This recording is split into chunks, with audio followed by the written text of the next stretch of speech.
السلام علیکم ورحمۃ اللہ وبرکاتہ۔ امید کرتے ہیں کہ آپ سب خیر و عافیت سے ہوں گے۔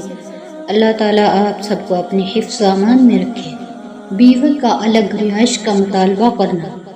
واضح رہے کہ اگر بیوی الگ رہنا چاہتی ہو تو شوہر کی شرعی اور اخلاقی ذمہ داری ہے کہ وہ اپنی بیوی کو ایسی رہائش فراہم کرے جس میں وہ خود مختار ہو، کسی اور کا عمل دخل نہ ہو۔ تاہم شریعت مطہرہ نے شوہر کی حیثیت کی رعایت رکھی ہے کہ اپنی حیثیت سے زیادہ کا مکلف نہیں بنایا۔ اگر شوہر اتنی طاقت نہیں رکھتا کہ مکمل طور پر جدا گھر دے سکے، یا شوہر طاقت رکھتا ہے لیکن بیوی درمیانی خاندان سے تعلق رکھتی ہے، تو کم سے کم ایسا جدا مستقل کمرہ دینا ہوگا جس کا بیت الخلاء باورچی خانہ الگ ہو اور عورت کی ضروریات کو کافی ہو جائے، جس میں وہ اپنا مال و اسباب تالا لگا کر رکھ سکے، کسی اور کی اس میں دخل اندازی نہ ہو۔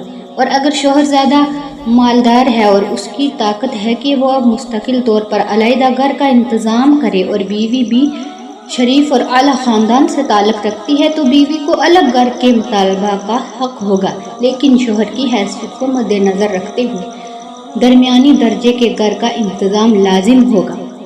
لہٰذا اس صورت میں شوہر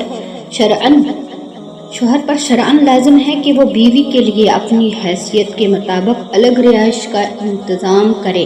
بیوی کا الگ رہائش کا مطالبہ کرنا شرعاً درست ہے۔ السلام علیکم ورحمۃ اللہ وبرکاتہ۔